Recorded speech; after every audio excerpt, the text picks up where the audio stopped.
Hey everyone, good evening po. We're at another live stream now.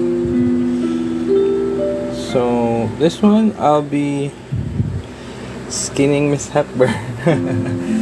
So yeah, I hope you guys tune in and stay with me as I set everything up. So I already am a bit late since this is the late night art stream. So I already am a bit late since this is the okay, nag-echo. But yeah, sige. So I'll start soon. Just a second lang. Nanda ko lang lahat ng materials.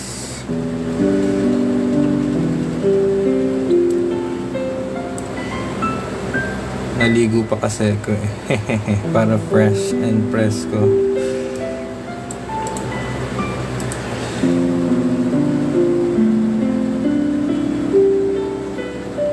Ning Miss Hepburn.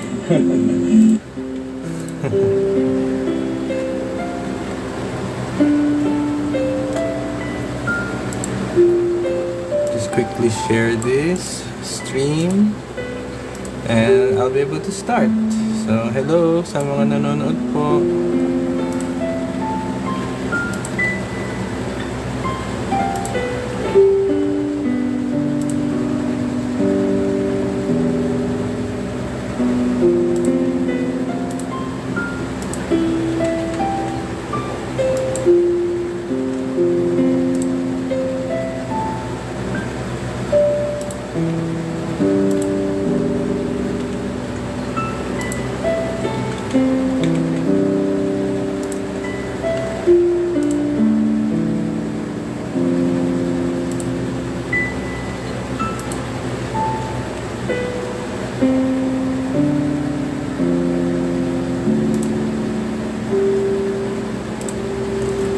Hello po everyone. I'm just gonna get my charger para hindi ako malubat.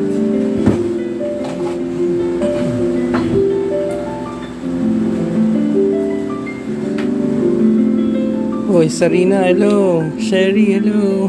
Thank you for tuning in. I'll be starting shortly. Setting up stuff lang. How are you this evening?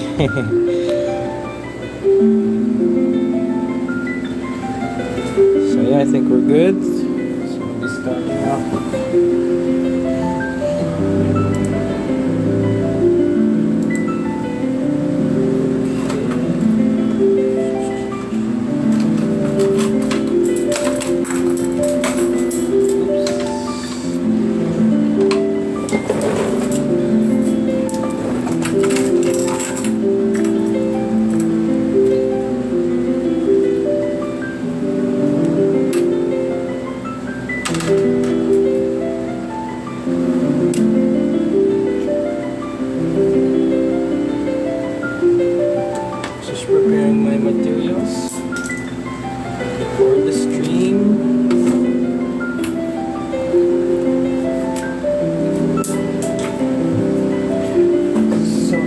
Last time nakita niyo yung last stream ko about painting those two dogs I had. Tapos ko na sila, na-scan ko na, and I'll be posting them soon, preferably pagka pwede na namin i-exhibit online. Kasi may show yun online eh, so I'll be exhibiting it online sa the gray space. We can hopefully give announcements soon. And as for this one, this is also going to be one of those artworks na naka-exhibit there. So I hope you guys see it online when we're finished. Pagka pwede na namin i-post. So, si Sir Renner. Hello sir, kamusta po? Kakapost ko lang ng photos niya sa Copix sa Alabang, sa festival mo.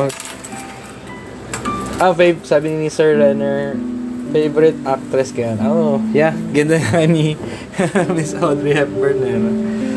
Hindi ko pa actually napanood yung Breakfast at Tiffany's, pero one of these days I should watch it. So anyway, I'll start na. So this one is I hope si Sir Renner okay lang nabalatan ko si Miss Hepburn. So yeah, let's see if we can pull it off with this type of poster. This poster I got from sa shop ni Ma'am Sandy Soli sa Comiket. And yeah, this is really a good poster, if I say so myself.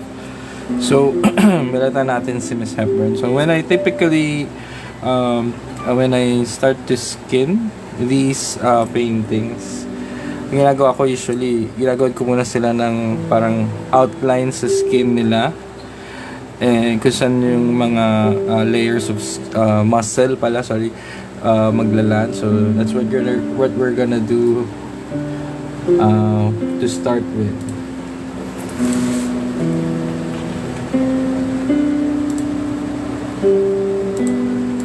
So let's see. So ang inuuna ko actually is this part, yung sa dito niya sa labi banda. Kasi there's a subtle, if you can see, actually nakikita ko dito, ito yung smile niya eh. Hanggang dyan siya. So may muscle dyan. Like for me kasi kabisado ko na yung mga muscle ng tao sa mukha. If you had no idea, hindi nyo siya talaga makikita. Pero since I do, makikita nyo pati yung shift nung skin niya at yung hair niya sa face. Parang yung kurba nun, yun eh. So sa ginagawa ko na to, skinning people using ballpoint pens, it is easier kapag medyo tinrace mo yung bakat nung smile niya, nung pisky niya. So that's what I'm gonna do now.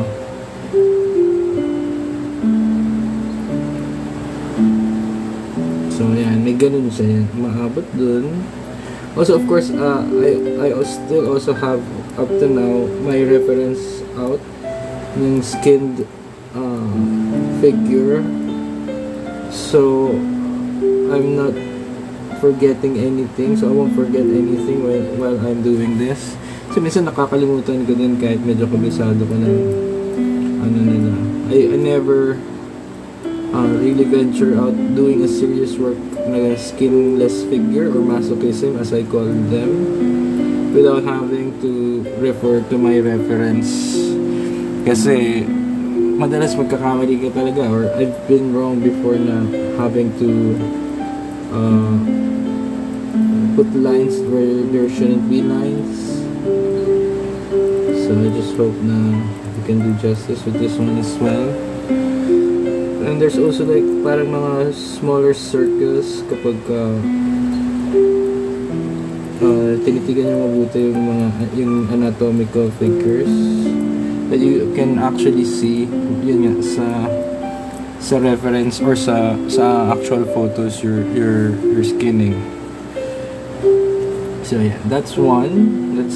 That's one of the parts that I usually do first, and then I do the nose, just to be able to separate it from the rest of the skin sa face.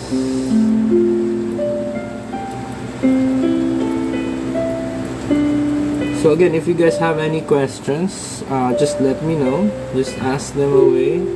Anything related sa art, sa process ko, or even trivia, or ask me whatever you like, as long as it's respectful and yeah, you think I can answer it properly right now. Like, what's your favorite thing to watch? What are you doing after this? Something like that.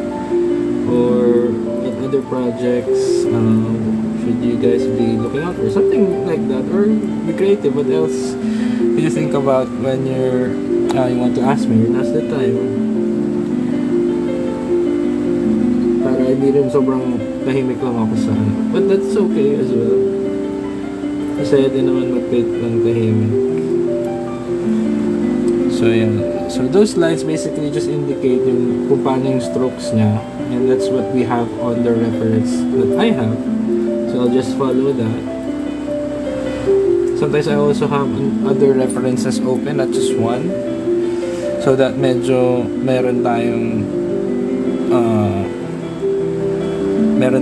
mga what do you call this, variations of references, kung tama ba yung susunod natin or may mali. Ayan, may tanong. Ay, so si Santos, hello, good evening ulit, sir. Salamat sa pag-tune in ulit. Ayan, si Lorenzo Jose Calindas, may question siya. Sino ang una mong binalatan? I forget actually, pero dalawa lang yun eh. Una, si Jesus Christ, na nakapako sa cross. Yun talaga una ko binalatan kasi parang uso nun yung Passion of the Christ eh, na film, kaka-showing lang niya. Na sobrang lakas ng effect ng torture scene doon ni Jesus. Parang siyang binabalatan sa harap ko. So parang gumawa ko ng painting. Ay parang siyang binalatan. Yeah, nabinalatan siya. Nakapako siya sa cross. So yun yung binalatan. Tapos nanalo yun sa... Well, naging finalist yun sa isang contest. Sama ning Miklat painting contest. Nung second year college yata ako nun. Second year or first year. Forgot na. Anyway, yeah. Either you own, I think yeah, that was the first. And then the second one was, I did a self-portrait na binalatan ko yung sarili ko. So, by that time, naintindihan ko na, or I thought to myself na, hey, kung babalatan ko yung lahat ng painting ko is about, something about binalatan, or binalatan ng mga tao. Wala pa ako masyado nakita nun other than yung si Gunther Von Hagens na talagang nagbabalat siya ng totoong tao. As in, binabalitan yung mga corpses na dinodonate sa kanya, and then he turns them into scientific sculptures. And then, yeah, nung naisip ko na, uy, binalatan ko si Jesus, babalatan ko yung sarili ko, binalatan ko to, ganyan. Sabi ko sa sarili ko, if I continue to skin people or to continue to paint skinned people, it could, siguro yun yung tinatawag na ng style. So hindi ko pa-gets yun yung mga ganun. Yun lang yung first time na na-realize ko na siguro yun yung tinatawag na lang art style, yung ginagawa mo palagi. So na-realize ko na, uy, pwede kong gawin yan. So binalatan ko yung mga karamihan ng sumunod ng mga paintings ko after that. So, yun na yung naging style ko. So, yung una, si Jesus Christ, una kong binalatan. And then, myself. Kasi, ang ibig sabihin kasi sa akin ng skinned figures is parang meron siyang significance, meron siyang resemblance sa pain. Pag isipin mo, binalatan ka ng buhay, so parang masakit yun. So parang yun yung nararamdaman ko that time. Binalatan ako kasi I was going through a breakup, a very hard breakup nung first year ata ako, second year college, forget. So parang ganun. So dun ko in-express yung sarili ko, binalatan sa mga binalatan na imagery at figures na ako sila that time. So yeah, I hope that answers your question. Pero para kasing binalatan kasi parang masochistic yung feeling niya na parang sobrang na-enjoy mo na yung pain, sobrang daming nananakit or sobrang dami mong pain na pinagdadaanan para makasurvive ka is you're just gonna accept and even try to enjoy the pain as if you can. So kaya masochism yung tawag sa kanila. So yeah, may isa pang question si Lorenzo. Anong thoughts mo towards AI art? Well, may mga nakita akong AI art, konti lang, hindi ako pa sobrang gaanong nag-research about it. And I don't know, wala akong pakialam sa kanya. I mean, I don't ban it, I won't say it's evil, I won't say, I mean, anong tawag dito, parang, kasi parang matagal na sa akin yan. May mga tawag dito, video editing with softwares kami dati. Tapos you can just put in photos and then put in the music. Siya yung gagawa ng video for you. Lalagyan niya ng sa music, lalagyan niya ng timing sa music yung mga photos as they change, mga ganun. So for me, that's AI, right? Parang hindi naman siya sobrang painting-like, pero it's similar to that. So I don't think there's anything wrong with having a computer to make art. And if people can tell kung maganda ba yun, or kung art pa ba yun, or kung hindi siya gawa ng totoong tao, I mean, that's part of it. Kumbaga, parang may nagsabi na, forget ko na kung sino, pero sinasabi niya na parang si Joe yata yung friend ko na nagtuturo sa FEU. I think he says na bagong medium lang daw yun for him. Tinanong kasi siya ng students niya na he said na kung tukol sa AI art, anong tingin daw niya. Parang ang sabi niya lang, ayun, bagong medium. And I agree with him kasi tama, wala naman tayo.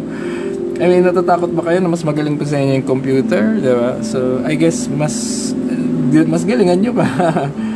Pero, I mean, yeah, maybe in the future, a computer can do this, or yung may Manila Ukiyo-E art style. And it's just technology evolving, and as artists, we don't really, parang nung na-invento yung photographs noon, meron yung movie na, si Turner, the film Turner, about JMW Turner, na he's a really classical and awesome painter na paints landscapes and seascapes. Ang ganda ng mga painting niya talaga. And then nung time nila, first time pa lang mauso talaga ng photography, nagpapakuha pa sila ng portrait. Sobrang ano yun, kasi wala pang pictures noon tapos biglang meron na. So parang nung nagpa-picture siya, tinignan yung picture, and naiyak siya sobra kasi parang either feeling niya mawawala na siya ng trabaho, or it's the end of people taking his art seriously, kasi nga parang he's just painting what he sees with additional artistic pero after 200 years or more, I guess, we still love Turner's work over just a picture that we took yesterday sa landscape. We even love both, and we don't consider them as the same. So parang, the advancement of technology should not threaten the artistic creations of people with expressions and thoughts and ideas of their own. Kung meron ka totoong thought, kung may original idea ka, kung may gusto ko talaga express, I think that's miles away from what a computer can do. So we shouldn't be, bagong balita lang kasi yan kaya maraming nasa-stir up, maraming gumagawa ng ingay, I think. So I don't think we should be threatened by it or anything.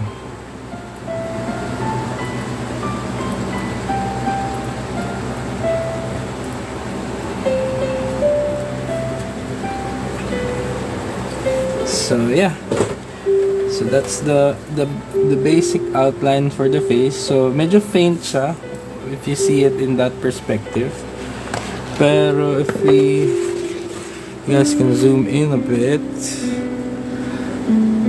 so you can see may mga iba-iba na siyang lines, right? So yeah, that's what we're gonna follow. Pero as for my process, I'm just gonna continue doing it sa whole body, and even maybe the gloves. But we'll see. I'm still thinking about kung papatungan ko yung buhok niya, tatanggalin ko yung buhok niya, gawin siyang kalbo, or I'm gonna make the hair stay there, pati yung gloves.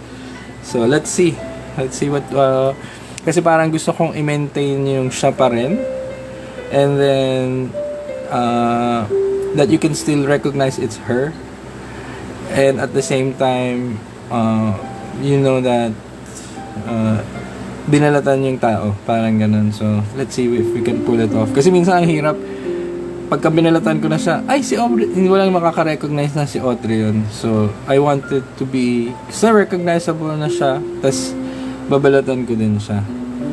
So, yeah. So, yeah, you take another line that you can follow is yung leeg ng tao. May ganyan siya, parang may kita nyo there's already a shadow. I don't know if there's a shadow of her ear or yung sa shadow lang ng skin niya for her muscles, pero you can just typically follow that like that. So there are two of them. So yan, parang malaking ano ng balat yan, ay ng laman yan. And then this one is usually hollow, but most of the skin here, or sorry, the meat muscle is like this over here. So if I'm not mistaken, yeah, that's how it is. So I think bone to. So we actually can make this too. And so with that, I can also do the back.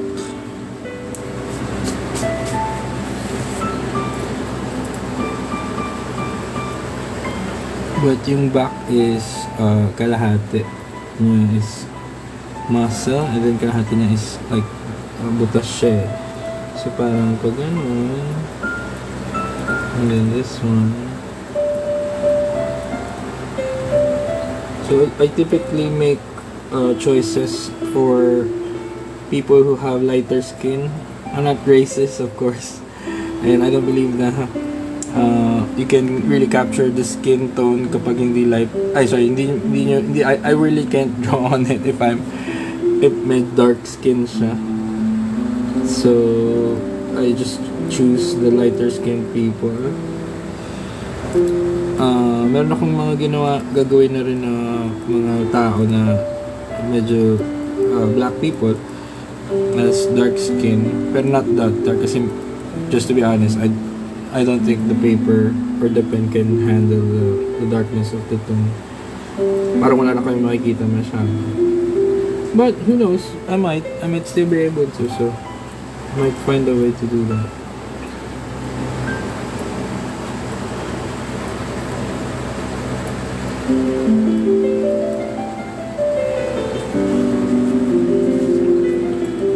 So thank you again for you guys for staying here and watching my process. Hope you guys learned something right now. And yeah, if you have any questions, just ask them.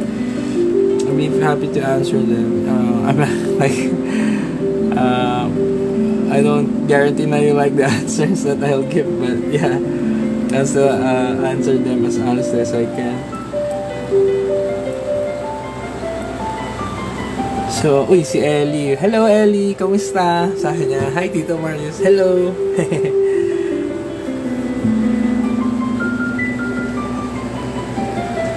Uy, thank you sa mga nanonood po.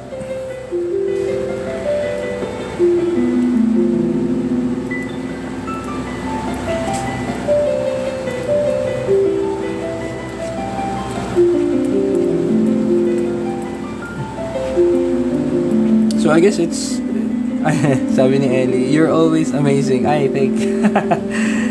Not always, pero thank you for saying it. May mga, I guess you're talking about art, not personal life. Pero yeah, it's really a surprise to me na I'm still able to use this art style kasi sobrang basic niya, sa totoo lang, na it's really something else. Kasi nakikita ko na iba na sometimes they discontinue making one art style. Minsan sabi nila 10 years bago mo maiwanan ng isang art style mo. And this is, I think, 2004 ko pa nagawa. 2004, if I'm not mistaken. So tagal na nitong art style na ito, mga more than 10 years na siya. But I'm still making it kasi I believe na, you know, you can you can use anything you want as long as you still have something to say about it, or you can still make something out of it. Kumbaga, marami na akong nasabi noon about this style or in this style. So I'll take a break from making it, pero when I find something na, I can still say this about this using this. So ayun nga, parang gagawin ko pa siya na like this one, nakakita ko, si Audrey Hepburn, or I saw magazine pages sa collection ko ng FHM, ganyan. Sabi ko, pwede ko itong balatan ah. So yun yung naisip ko. So with using ballpen din, parang evolution of the style. Kasi if I drop it entirely, sayang idea eh.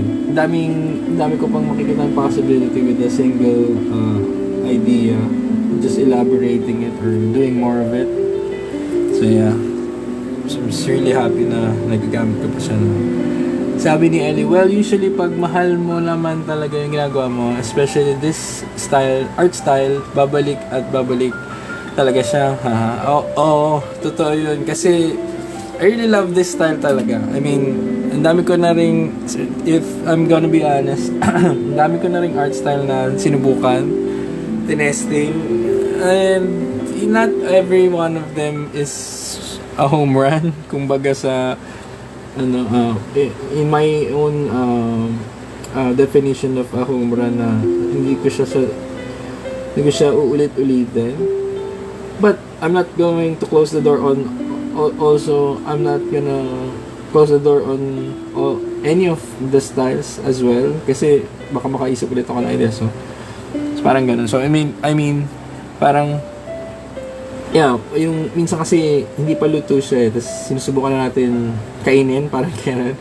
So the best thing you can do is really try it out. Subukan mo. Pag hindi pumatok, just leave it be for the time being. Do something else. Tapos pagka hindi nawawala idea ko so just go back to it. So yeah, parang gano'n. Parang ang daming beses ko na rin talagang iniwan tong masochism art style ko na to the point na ayoko na to, tapos na ako dito, parang gano'n. Tapos babalikan ko din siya eventually. So it's more of just trying to make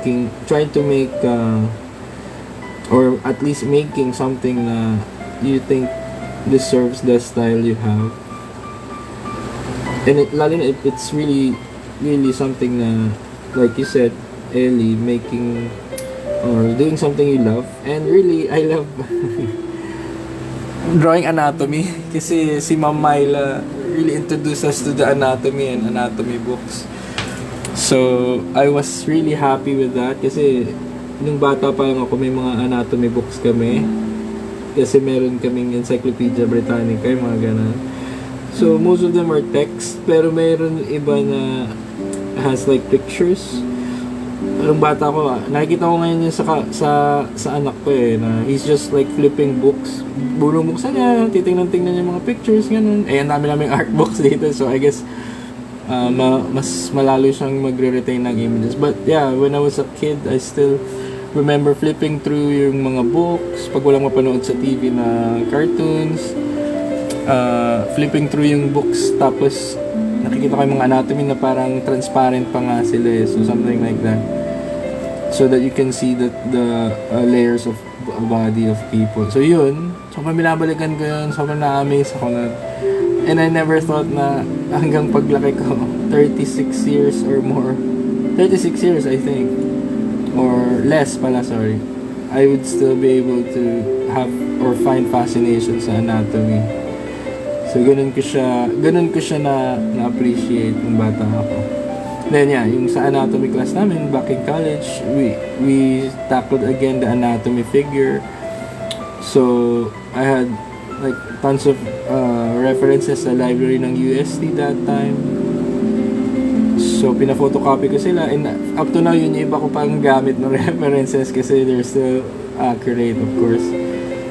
So yeah, kung tatanungin nyo ako, it's really something na you should find if you're making your art. Something na hanggang ngayon nung bata ka pa, and up to now, you're still fascinated with, I guess, if that's how your curiosity works, kung meron ka pang fascination about it today, whatever it is, you won't find yourself being bored by doing it, kasi you're loving it, you're still curious about it up to now, you're still fascinated by it. And pag nakita mo yun, yung mga ganong klaseng bagay, whatever it is, how many are there are for you, that's gold, guys. Parang yun yung pagtuunan nyo talaga ng pansin, kasi kahit libre or may bayad, gagawin nyo siya. That's something na you should try to elaborate or focus on, kasi marami kayo madidiscover dun and makukontribute dun sa bagay na yun. Art, music, kahit anong writing, yung topic na gusto mo, just focus on that. So yeah, sabi ni Ellie, paano ginagamit mo para ang mga litid acrylic na yung mga litid na whites like this one. Later I'll be using a different pen. Actually, I use sometimes acrylic din sa iba, pero sa litid, this one, yung Dong-A na correctional pen na white. So I'm just gonna use that. Actually, a bit later, gagamitin ko siya for that. And sometimes acrylic din, pero pag yun talaga yung correctional fluid lang gamit ko, kasi it really does the job well. Ganun. So, si Lorenzo din may question. He says, I'm currently studying multimedia arts, okay? And also doing freelance work. Oh, nice. On the side. Any tips po in staying creative in a very demanding situation? Actually, parang nasagot ko na sa kanya. Parang ang answer ko is, find a topic or something that you really like. Sometimes, mga nasa list ko niyan, anatomy, medieval stuff, comic books, anime, ano pa ba, monsters, yung mga ganung bagay, or character design.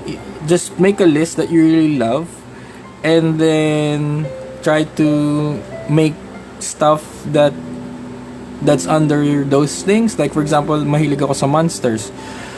I like collecting toys na monsters.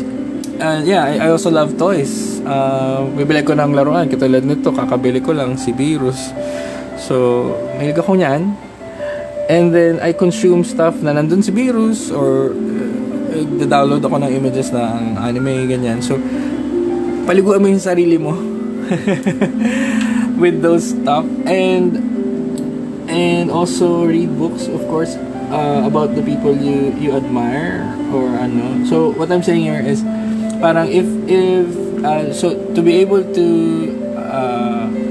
stay on a staying creative, kumbaga, parang make a list of what you like.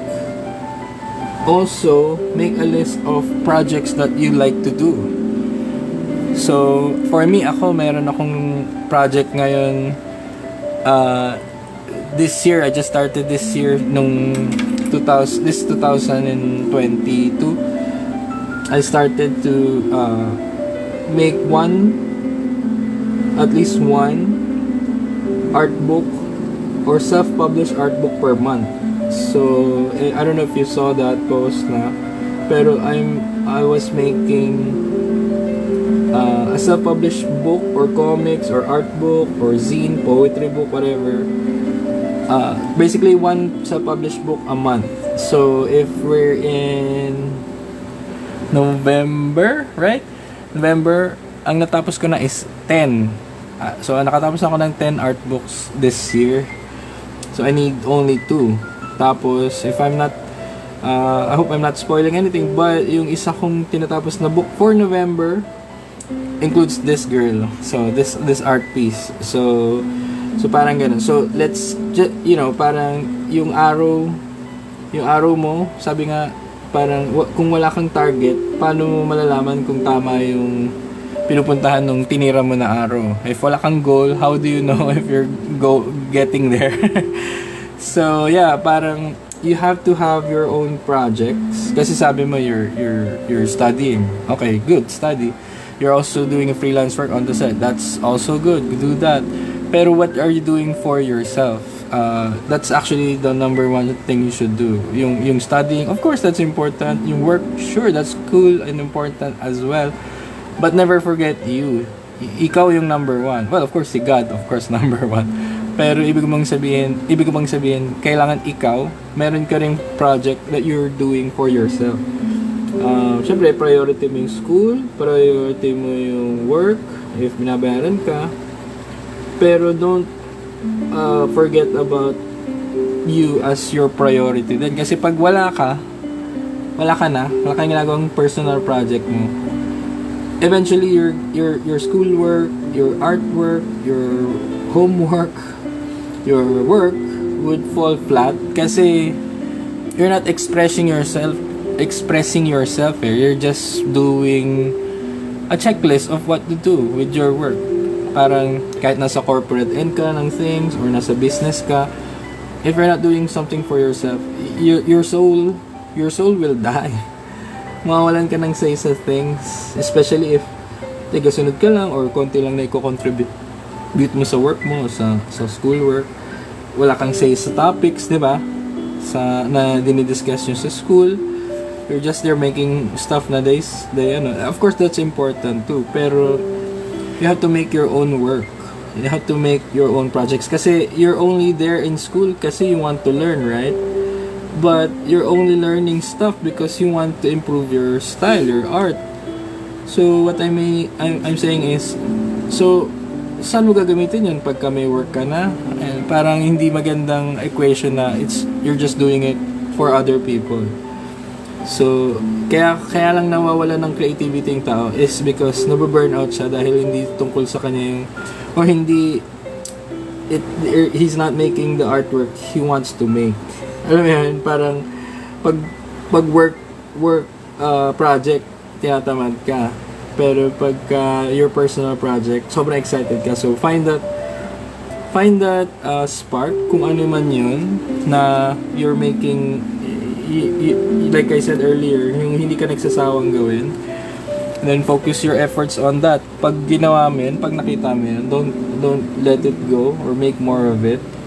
Then, gumawa ka ng project, gumawa ka ng art book, gumawa ka ng toy, gumawa ka ng comics, anything that you really like. And don't tell me na, wala akong time eh. Well, to be honest, nung 4th year college ako, nagtitesis ako, so that's school. Tapos, president din ako ng org. So ako yung nag-handle nun. Of course, nag-handle ng members, may mga officers ako. Pero ang patakaran sa amin nun is you should have an exhibit kapag ikaw yung president ng org. So mag-handle ka ng exhibit outside the school. So nagawa ko yun. And then I also was making comic books. So nakapag-publish ako at least one comic book within that year. And then also I had a girlfriend. Yung girlfriend ko pa nun, Demonita, Impacta. So parang napagkasya ko lahat sila. And I think meron din akong tinanggap na work that time na painting job. So, yeah, I think so. So napagkasya ko yung lahat nung 4th year ako. So I guess, yeah, it's just, and yung 4th year, that's what we call parang death sentence. Kung president ka ng org tapos nagtitesis ka, may chance na bumagsak ka. So I'm glad na hindi ako bumagsak. I guess I passed din kasi parang naging cum laude ko, graduate. So I did not intend to do that. Pero dahil mataas grade ko kasi nagpe-painting ako palagi, so kaya ako nakuha yun. So yun. So do you have time? Just make time for it. Ganun.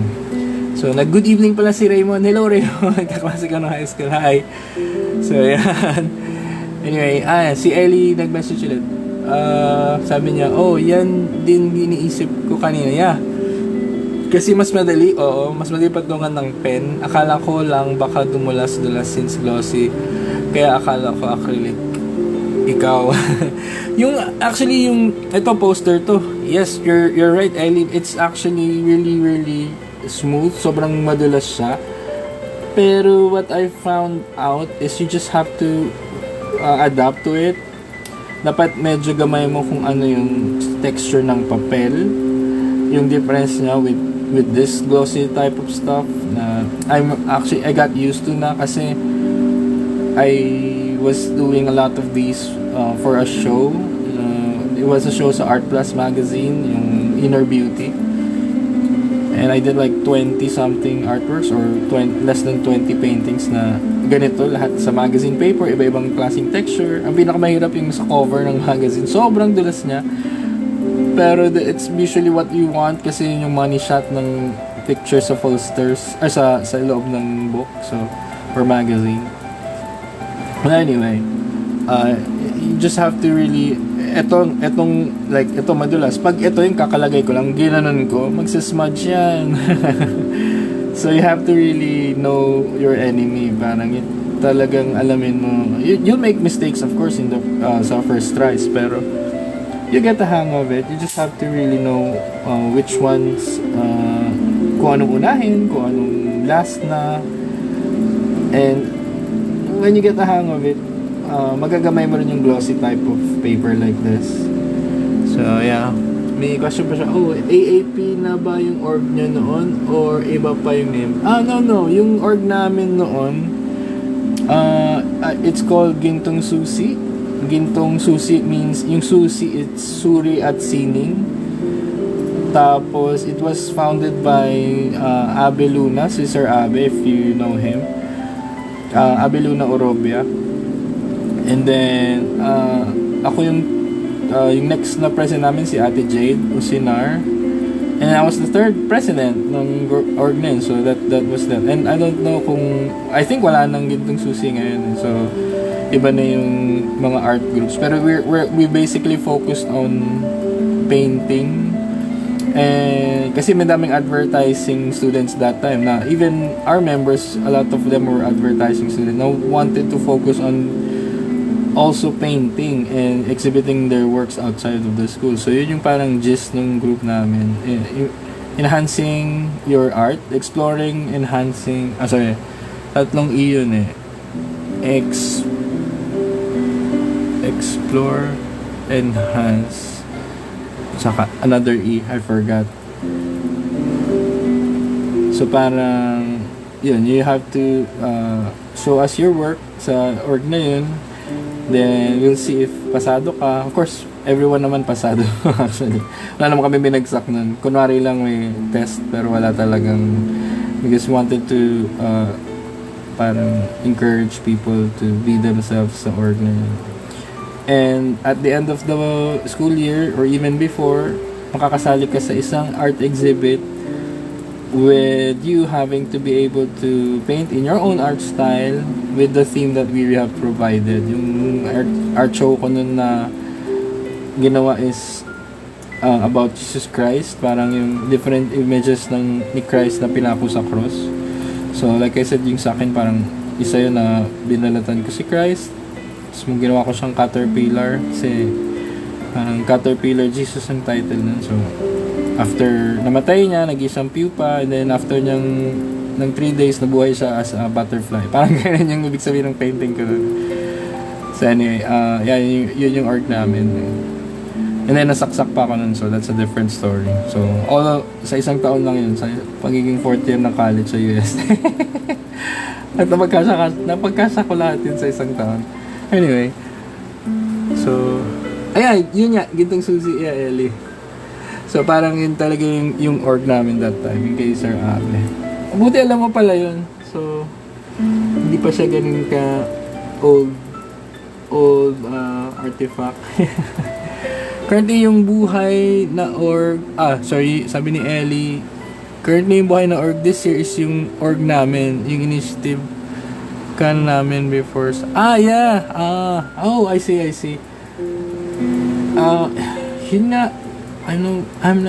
anong pangalan ng org na yun, Ellie? If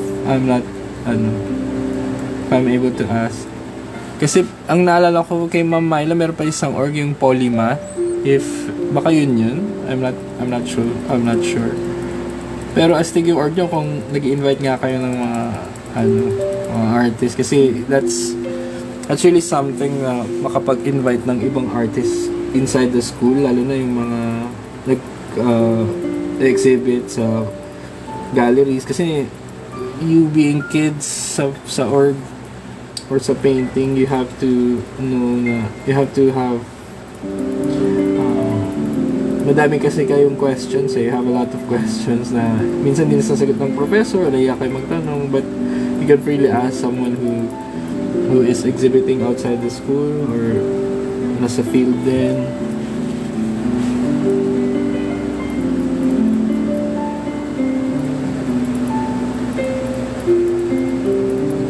So yeah, this one I'm basically just making na the little difference or the little indentations sa muscles.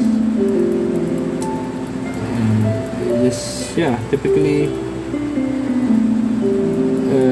skinning her, if that's the right term, but I don't have any term I can use that won't be that offensive, or I think that's offensive already, pero sobrang yun na talaga yung tumamang provocative na title ng stream na to, skinning someone. Okay, ayun, sabi ni Ellie, hahaya, ang fun nga makinig sa talks mo kahit yung talk mo, kahit nung graduating na kami, tas kinunt mo yung nasaksak ka, dun lang nabuhay yung crowd eh. Interesting, tsaka very personal, kakala. Yeah, sobrang, even outside the UST circles, nakukwento ko yun sa mga friends ko sa ibang lugar. I think that's really fascinating, yung masaksak tapos na-near-death experience ka. Sobrang na-near-death experience ako nun, so I really won't be able to forget that. But it's fascinating na hear some stories like that. May mga tao na rin ako nakausap after telling that story na they've gone through similar things. Nabaril sila or nalaglagan sila ng salamin. Yung salamin na window sa mall. So parang dami mga ganung experience, pero at least you know what to do afterwards, kasi pag nakwento sa yung mga ganun, nalaman mo, tapos nabuhay sila. So sometimes it's good to listen so that you know what to do if something similar happens to you. So yung Polymath Art Society, yeah, kami nila Mamay yung ayun, uy, congrats, kayo pala yung founder ni Mamayla ng Polymath. Yun talaga yung yun talaga yung nalala kong art group nun So, and Polymath, I think, right, it's about having multiple, if I'm not mistaken, multiple art initiatives or parang art talents, right? So, yung Polymath, if I'm not mistaken, parang si Da Vinci, right? So you guys, if you really like the Leonardo da Vinci, you guys should watch the TV show Da Vinci's Demons. It's one of my favorite shows. Tungkol kay Da Vinci, pero medyo iniba nila yung historical accuracy niya. Medyo ginawa nilang adventurous, parang Game of Thrones siya, to put it lightly. Pero si Da Vinci yung bida.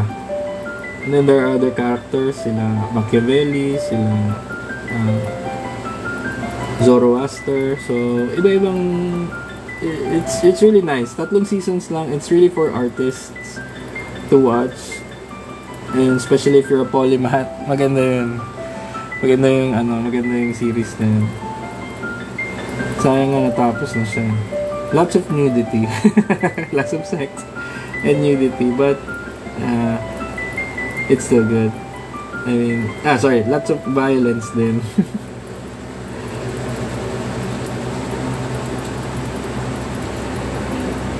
So I'm just putting the details here. Oops. So if you can notice, meron ako nito. I call this a shield. So shield siya kasi minsan pagka yung direct to skin yung yung ink, whatever, yung paint, ganyan, magsasmudge siya. So, it's better na, medyo meron kang shield. Kasi pag nagpawis ka, kakapit yung paint, yung ink, so it's a mess. It's gonna be a mess. And then, of course, it's okay na kumapit sa'yo. I'm not really fuzzy about having to kumapit sa akin yung paint. Pero ang pangit kasi, pag nagpawis ka, kakapit yung pawis mo sa paper, and that's irreparable damage. Hindi mo na marireflect. Pagka nag-drawing ka over that, pag napawisan mo yung paper, hindi mo na maayos yun. Sobrang sira na siya, actually. Mag-iba na yung mix niya, magkukorode siya, I think, if nabasa siya yung watercolor. So it's not advisable. Mas maganda na yan, simpleng ganyan lang. Kahit di ka na mag-gloves, kasi yung gloves nakakapawis pa siya ng palm at saka ng wrist. Mapapasma ka palalo nun. Ayan, sabi ni Ellie, yep, kasi lahat sa ibang CFAD course pwede sumali sa org. Yeah, tama. Since multiple intelligence yung pala yung polymath. Nice. Yeah, ganun din yung advertising, industrial design, meron kaming mga members, interior design. Humilang ako ng taga-AB nun dati. Parang gusto kong patunayan na hindi lang siya pang fine arts na course kasi of course may mga gusto rin mag-paint that time sa ibang course. So, ako lang gumana, I think. Pero, yeah, mas maganda na bukas siya sa kahit anong course if you can. I mean, syempre, depende naman yun sa school policy, diba? Kasi parang madaming gustong mag-exhibit, gano'n. Parang hindi lang sa exclusively sa CFAD. Pero yun lang, isa lang yung naging member namin na outside CFAD. I mean, because hindi ko rin naman ina-announce. Parang may tropa lang ako na nakakilala na, ay, gusto ko sumali, pwede ba? Sige, try natin, sabi ko. So, ginawa ko siyang member.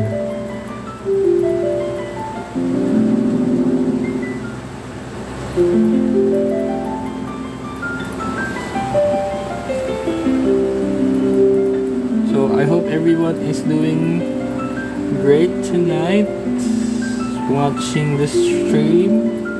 Like I said, if you guys have any questions, you just ask them away sa chat. I'll try to answer as best I can with whatever you ask me. Of course, mas maganda kung art related or not too serious stuff. Pero yeah, pwede rin. Pwede din yun. Huwag lang tukol sa basketball kasi wala akong alam doon. Wala akong alam sa sports, sorry. Ito na yung sports ko, painting.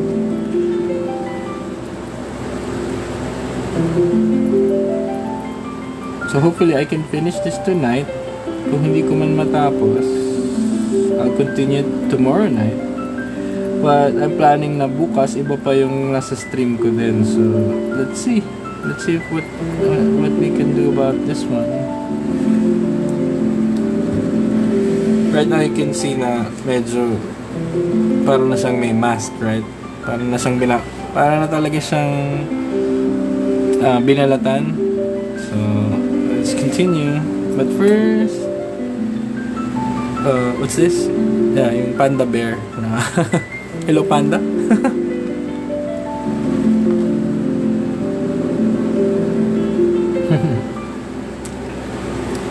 Babay na daw si Ellie. Sige, Ellie. Thank you for watching. Sa ulitin.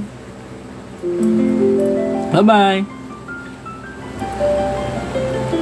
So, I know na medyo konti lang makakanood na itong stream kasi nga it's late night. Pero I basically want to do this na asleep ng anak ko at saka yung wife ko. But mostly just my son. So yung minsan mangungulit siya, manonood siya ng videos, maririnig natin, baka maka-copyright strike tayo. Lots of reasons.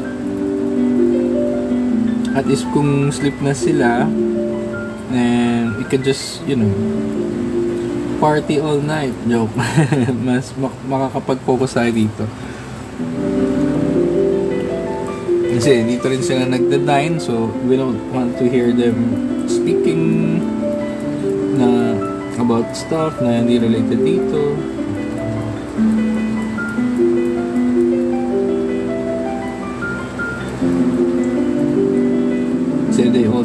they also stay here sa studio.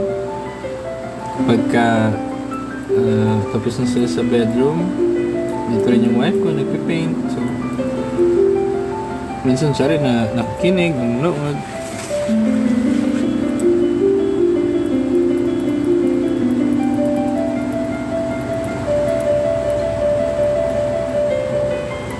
But yeah, the late night art stream is just for you guys, so to be able to see my process.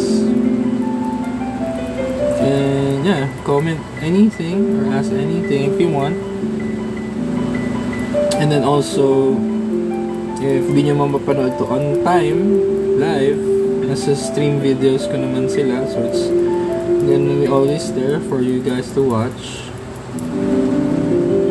So if makatulog kayo, so you wanted to know what else happened during the stream, you can just rewatch it. I really want to like make this things sa hapon, pero minsan tulog talaga ako sa hapon. Gusto yung kumain minsan. Yung pa yung time na nakakatulog ako. Oh, so may labu. Let's try to fix that.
Ito pala that white. I should have gone with the white first. This pen. Nice pen.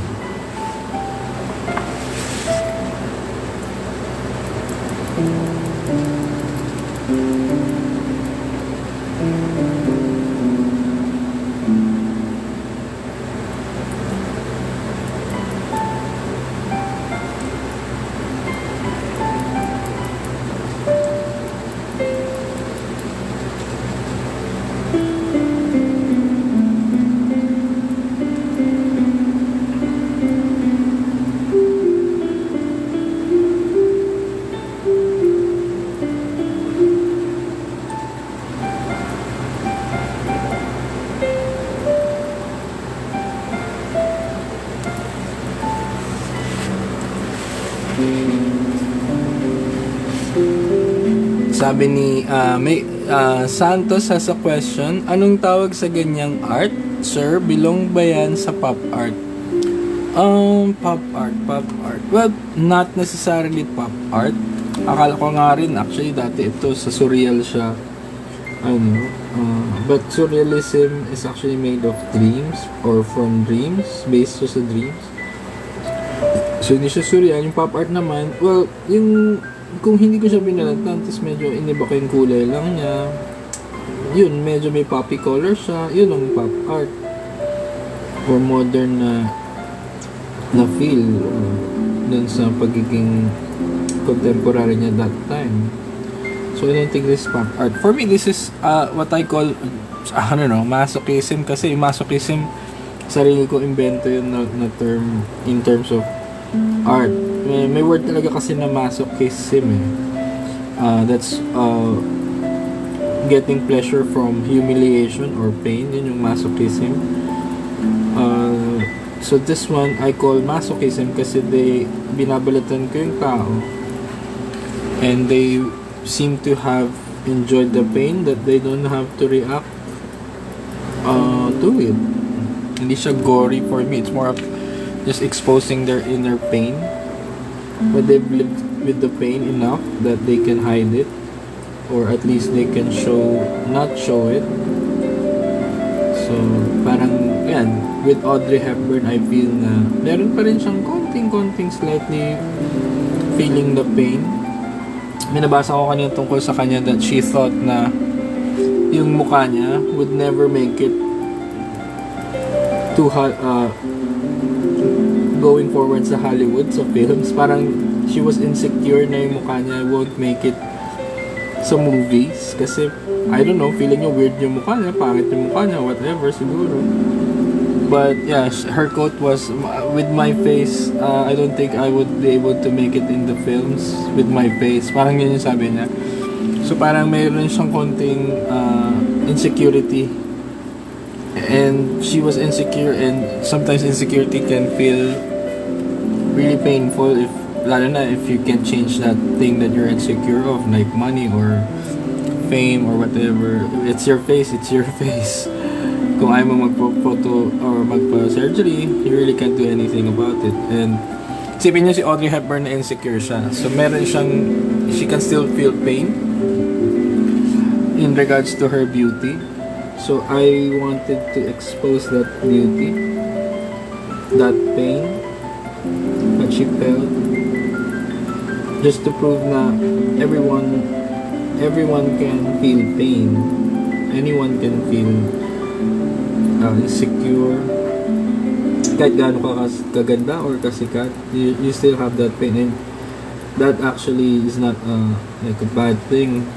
That makes us actually even more stronger sa most of the time, right? So just wanted to show na even Audrey Hepburn had to feel that kind of insecurity and emotion through my art. So bago mang sabihin, kung you're asking it belongs to an art form, I really don't know the answer to that. But what I'm saying right now is it belongs on its own category na I put it in just for my answer. Ibig sabihin, may iba pang answer that might be true sa mga art critics or sa mga scholars sa art. But for me, it belongs to the art form that I invented, which is, of course, the same style, masochism, exposing the pain of people and what they've done, what they've gone through, or what they're feeling emotionally into a physical form, which is like being skinned alive. Because being skinned alive and enduring that's some kind of pain. minsan mas masakit pa nga yung emotional pain kasi sa physical pain. So I also made a comic about it. So kaya ang dami kong I made a comic book about masochism and pain. So kaya ang dami kong say about it. So pinag-isipan ko talaga yung mga talagay doon. Not because I had a lot of time to think, but because I was able to experience that firsthand nung time na I was really down. and feeling pain. So yun. So yeah, I think this belongs to the masochism art style, which I just defined na yun siya. And dati, yun nga, like I said, I was categorizing my works as surrealism, but they're not really from dreams. Hindi ko sila napanaginipan more on ano sila conscious, more than unconscious. Conscious thing na yung pain kasi you feel it.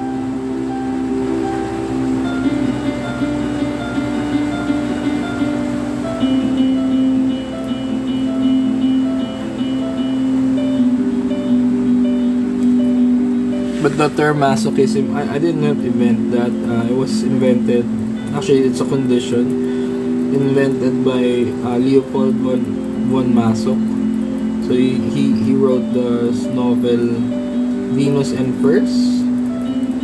He was the one who coined the masochism because he had to name it after himself. So he was a masochist. He had a lover. This girl was torturing him, and he wanted to enjoy that pain, or he enjoyed that pain, and that's where the novel is based from, and that's where the term masochism came from. And this is not really humiliating kind of pain, but I really like the masochism term, so that's why I applied it here. And yeah, for me it's like it fits, and I don't know if people would contest that, but I think I like it.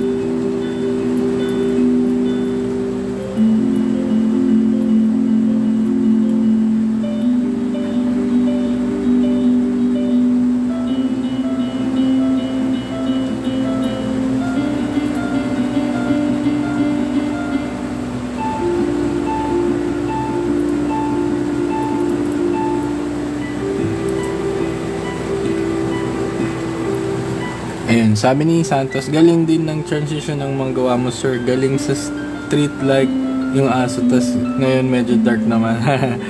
Yeah, yung mga una ko talaga kasing art style. This was my first art style, to be honest, na I could nakuha ko yung idea na art style nung college ako. When I got the hang of it, na naintindihan, may art style palang mga tinatawag. Ano kaya art style ko? Doon ko na-invento to. So, technically, this was my first art style. Yung mga painting ko, mga binilatan nung college, ganun. And then, yung sa aso, yung Manila art style, or Manila Ukiyo-E, as I call it, it's the second art style of mine that really stuck. Dami pa ako naging art style na iba pa, pero yun yung dalawa, or ito tsaka yung Manila Ukiyo-E, those two were the ones that really people liked and I really liked doing, so I made more of them. And so yeah, so parang with every artwork I try to do the different art styles, and with every artwork that I do in those styles, I try to master what I have, kung ano man yun, kung ano man yung maisipan kong i-drawing or i-paint, parang ginagawa ko sila na yung best ko. So whatever I do, I try to make more of them, so that's how I can improve my style. So what you're seeing now is not an overnight transition na nagawa ko na lang bigla out of the blue. It's because I was able to create a lot of them, hundreds of paintings on each style. That's how I'm able to really do it with ease, transition wise, na uy, ito naman ngayon, bukas yan, gamaya I can do the Manila Ukiyo-E style. Actually, anything that you can come up with that you're really confident in doing, you can transition, of course, easily, kasi nga you've been through a lot of it, you've done it a lot of times. You're able to create your own, put a little spin on it as well with your every creation, and yeah, you're able to master your work. na when people see it, they don't have to figure out who made it or looking at the title card in an exhibit para lang malaman ko sino gumawa ng work. They just have to look at it in one glance. Alam mo na, uy, kay Marius to. Kahit mag-ibang style. Parang gano'n. Alam mo yun? So, eventually people will notice that. Kasi they're very distinct. You're making yourself your own work, your own art style. That's how people will actually notice you more. Kasi nakikiuso ka dun sa mga style ng ganyan, style ng ganito, NFT looking art ape, ganyan. If nakikiuso ka dun, sure, you can create that, make money off of it, no problem. Pero asan ka na dun sa painting mo? Parang wala ka na. Parang hindi na ikaw yun. Parang ganun. So, it's better na you guys have to, you can make your own art style. That's how I'm able to transition fast. No worries na, okay, ito naman. Iba naman. Something like that.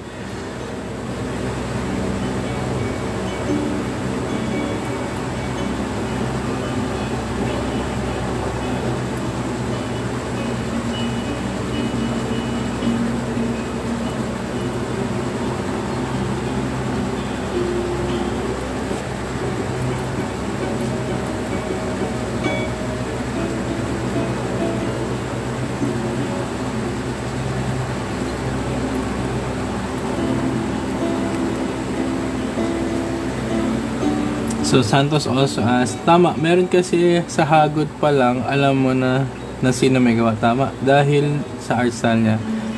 Yes, hagod pa lang, tsura pa lang ng mga ulo or mata ng figures.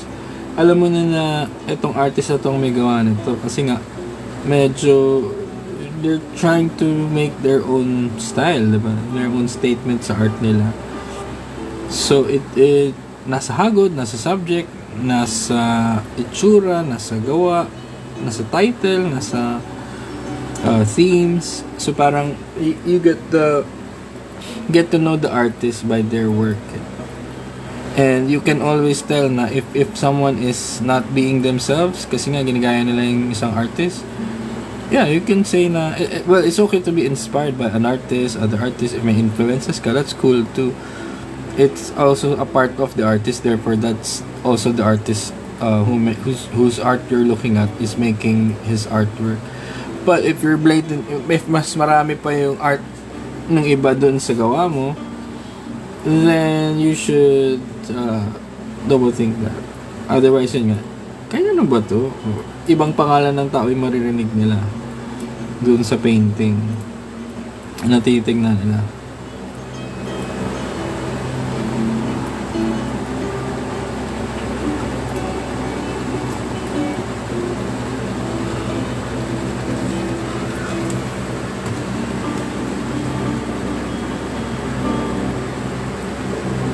Yeah, yung sa art, sabi ni Santos, gaya nung sa artist ng Big Eye, parang trademark niya yung Big Eye. Oh, actually, that makes sense. Pero also, kasi yung Big Eye, you can also see it in anime. Di ba yung mga anime? I guess may anime na that time, or wala pa, I don't know. Pero diba yung mga Big Eyes din sila? Si Snow White, may Big Eye din. So parang yung Big Eyes, kung paano mo ginawa yung Big Eye, diba, you really can't, kasi ako hindi lang naman ako yung nagbabalat ng ganito, pero it's how kasi may ibang artist na gumagawa ng skinless figures, tapos may mga kasamang ano yun, parang garden, mga flowers, gano'n. Yun, hindi ko ginagawa yun eh. May gumagawa na. So it's not about just binalatan or hindi or Big Eye. You have to actually know how one did it. Even yung si Mark Ryden, meron din siya ng mga Big Eye, pero kumpara mo dun kay yun nga yun, sa Big Eyes, yung sa works niya medyo parang dark din siya na konti, pero it's not the same darkness, you know? Yung wife ko, he also does naman dolls with an inspiration with anime. So may Big Eyes din siya, mukhang dolls yung kanya. Pero she never heard of Mark Ryden or yung artist nga sa Big Eyes before she started yung gawa na. She really just likes anime.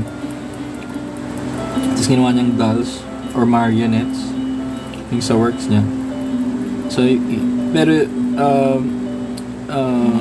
those who don't know, pag tinignan yung gawa niya, they would say, oh, yung parang sa Big Eyes yung gawa niya or Mark Ryden. Pero those who know, you can say na, ay, magkaiba yan, may subtle differences, mga ganun.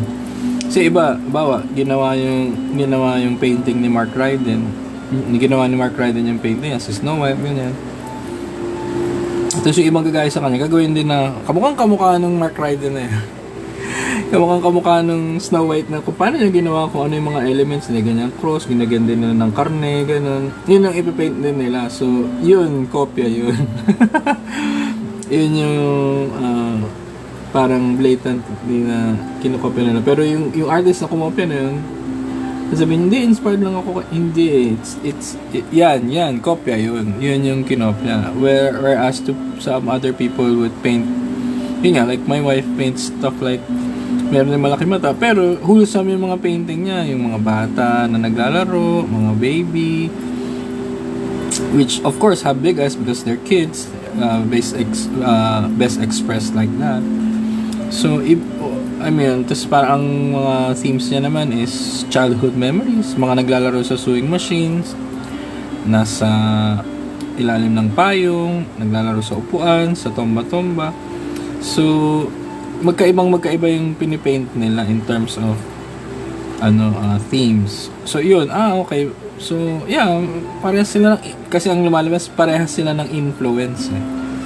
Hindi sila parehas ng ginagawa. So meron silang difference pero may similarity sila with influence, so that they have a different approach with the same material that they also admire.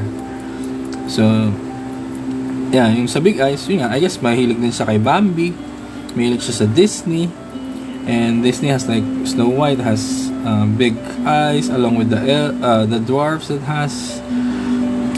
they have in the story. Si Bambi, ang laki ng mata, na-inspire si Tezuka, so he made Astro Boy, and then Astro Boy ignited the anime and manga industry sa Japan. So all anime has big eyes, and so yung wife ko na-inspire sa anime with big eyes. So parang may mga influences, di ba? So we have to look on that. But what separates your work with other people's work is you actually have your own say while using the same style. Parang hindi naman lahat na nag-oil painting ginaya yung iba-ibang nag-oil painting, right? So it's what you paint, it's not what you paint with that people copy or that tells you who you are, right? So parang ganun. So you have to understand din yung what you're painting. So ibawa, na-inspire ako, sabihin na lang natin I want to also do big eyes or muscle figures, pero ano na yung hindi ko naman gustong gayahin sila Mark Ryden or kung sino pa bang ibang gumagawa ng binabalatan na figures. I just want to express yung anatomy. So pwede mong lagyan sa'yo yung mga charts, pwede mong lagyan yung artwork mo ng dinosaur naman, or lagyan mo Evangelion na robot. So that hindi it's just doing or drawing what you want, but not drawing what other people you think would like you for. Alam mo yun? So, mas maganda na gumagawa ka ng entirely you, even if it's drawing your inspiration, like anime, yun nga, on your artwork. But it's going to be entirely if you put in whatever you really like with your art or with the things you like, parang ganun. So yun nga, yung playfulness din kasi is also another type of style. Like pag naglagay ka ng mga parang skull yan, or crowns, basket yung art style yung artist na inspiration mo. It's medyo graffiti looking, diba? But if you make it like cleaner, hindi siya parang graffiti looking, tapos may crown din siya or skull, you could be doing like medieval art, diba? So ang daming madaming variations. The best thing about this is you can do lots of combinations or variations of a lot of things, and you won't run out of ideas. Pero other people think that you can run out of ideas, kaya ginagaya na lang nila regardless yung ibang artwork, and that's what makes their art really bad, kasi it's just a cheap copy. They don't take time to tell what they want to say, or the story that they want to tell the audience. In fact, I don't know na kung alam nilang they should be telling a story with their art, or there's such thing as originality, kasi nga ang daming tao nagsasabi na you can't really be original. Pero yeah, with what you're saying, you can just tell the artwork, who made it or how they made it, by just looking at their story and concept.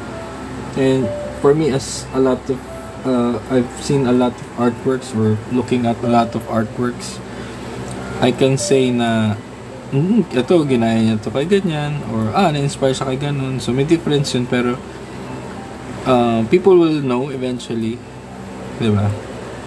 So you better just do what you like doing, without having to imitate other people.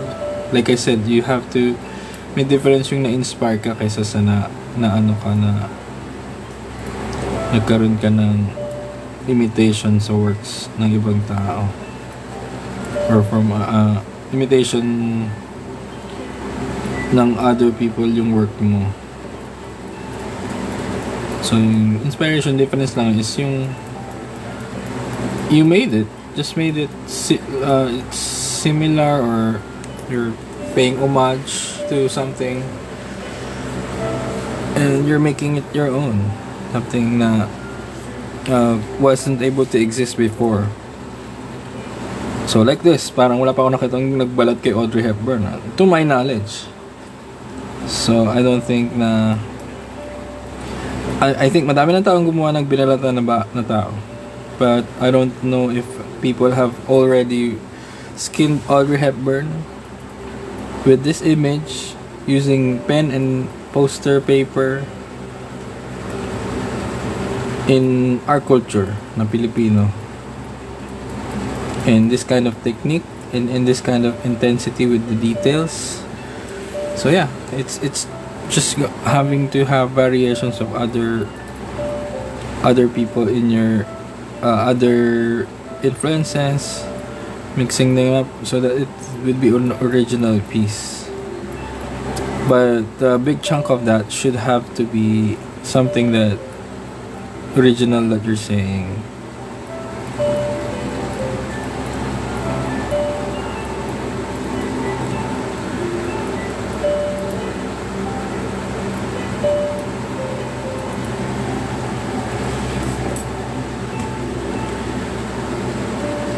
Sabi ni Santos ulit, ang galing nga kaala ko kanina, reference mo lang yan.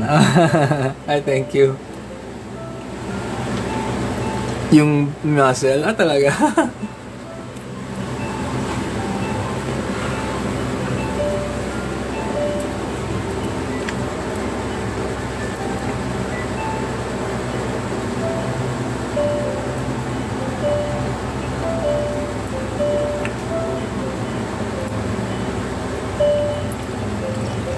The best thing about this style, mura ko nabili itong poster. 25 pesos lang itong pen. And then you have an artwork.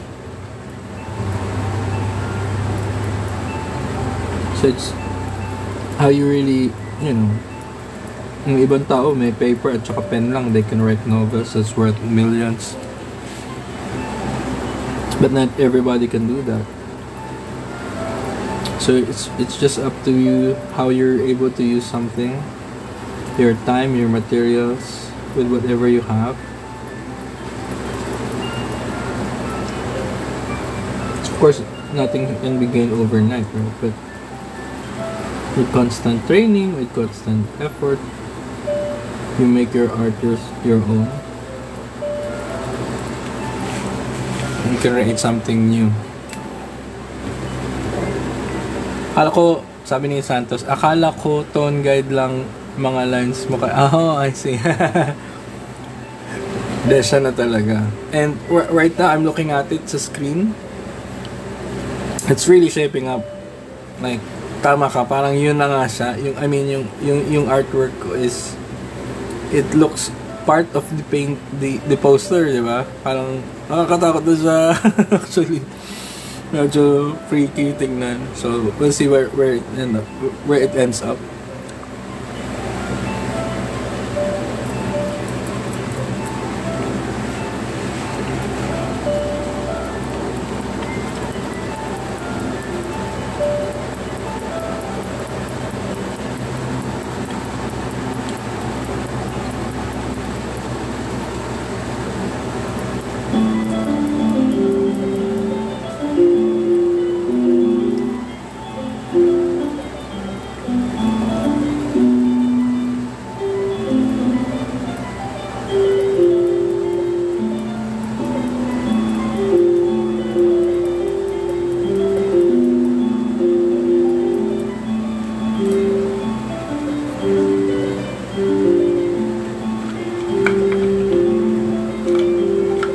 Ito pala ang trail mix natin ngayon. Pasas na may cashew nuts at saka panda bear.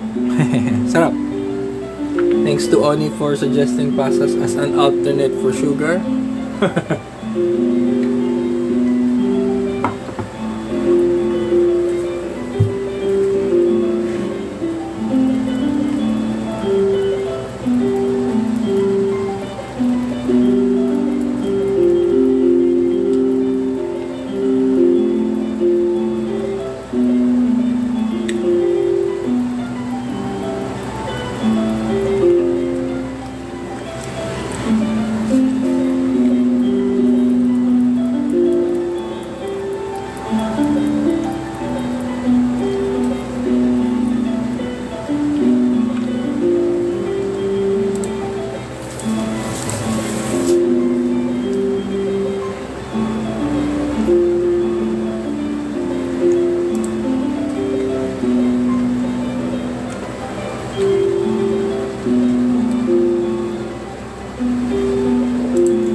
So, to be honest, this is just the first layer of the pen.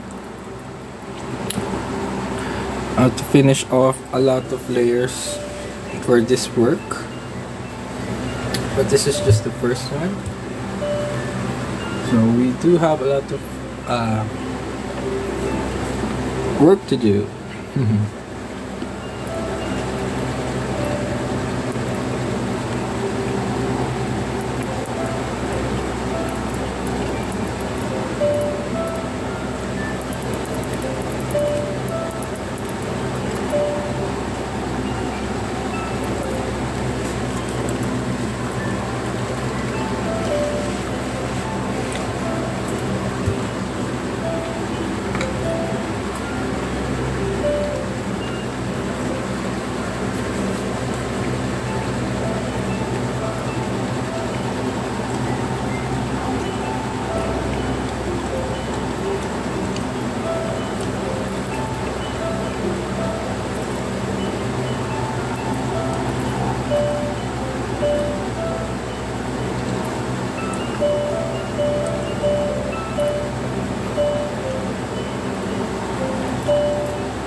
May tanong ako, sabi ni Santos. Ano point of view mo regarding sa artist na nakatapos ng fine arts and sa hindi talaga nakapag-aral? That's a good question. So, someone who studied fine arts versus someone who wasn't able to study formally, right? Pero parehas silang artist. Madaming scenario na gano'n eh. Tipong nag-fine arts. Ito kasi yan eh. Madaming scenario, ibig sabihin madaming kong kilala na ganito. Nag-fine arts, nakatapos, pero hindi na ngayon nagpipin pa. Hindi sila nag-exhibit, hindi sila nagpipainting for themselves. Tapos, they have another job that sustains them. Hindi sila working as a designer, hindi sila working as a advertiser or in advertising. They're not making profit of their art. Hindi sila nakapag-aral, hindi sila nakapagtapos sila ng fine arts, pero they're not using what they've learned for their work or even for their personal lives. So, meron din namang hindi nakapag-aral, hindi siya nakapag-college ng fine arts, or let's say hindi nakapagtapos, pero they're still painting every day. Nakakapag-exhibit sila, nakakapag-show sila, nagpo-post sila ng artwork nila online, kahit konti pa lang yung kilala nila or bumibili sa kanila. Tapos, eventually, nakikilala sila, tumataas yung pangalan nila because a lot of people understand their work, buy their work, promote their work, and even, promote their work. Did I say that already? Pero anyway, ang ibig ko lang sabihin is, maraming tao na hindi nakapagtapos pero kilala ngayon sa art scene. Successful pa nga sila eh, diba? So, if you're asking me, anong mas maganda? Ang maganda is, kahit nakapagtapos ka or hindi ka nakapagtapos, dalawa lang yan eh. You have to paint every day if you want to be an artist. Put your art out there. You have to paint and make art and put it on Facebook if wala kang gallery show. At the same time, you should still study. Hindi man sa art class, hindi man sa art school, hindi man sa college. Meron ng YouTube eh. You can just, get your own art class for free sa YouTube. Ang dami namang information sa internet, Wikipedia, documentaries about art, techniques about art, how to market your art, anything about art. So, dalawa lang yun.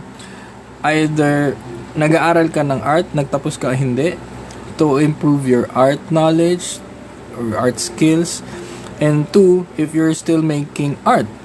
So, kahit nakapagtapos ka, hindi ka nakapagtapos, or meron kang name, meron kang money, basta naggagawa ka ng art, continue making it, kahit hindi sobrang engrande, dahil kahit simple lang sa umpisa, gumawa ka lang ng poster, balatan mo yung tao doon, art na yun. And you study, nag-aaral ka. To be honest, ako hanggang ngayon nag-aaral pa rin ako na tungkol sa art. Iba-ibang techniques. Syempre hindi na basics kasi pinag-aralan ko yun ng fine arts eh. Tapos I also experiment a lot of artworks. Itong live stream na to, it's another form of art exploration kasi I want to know kung ano mangyari, kung matatapos ko ba o kaya ko ba ng may audience while I'm speaking with the audience. A lot of things that you can explore using your time making art. So, yeah, dalawa lang yun. Pero kasi ang the best scenario is yung nag-try ka talagang mag-school, alam mo yung gusto mo, tapos afterwards, nagpe-paint ka pa, even when you're still in school, nagpe-paint ka na din. And then, pagka-graduate mo, nag-aaral ka pa rin, self-study, and you still keep on painting.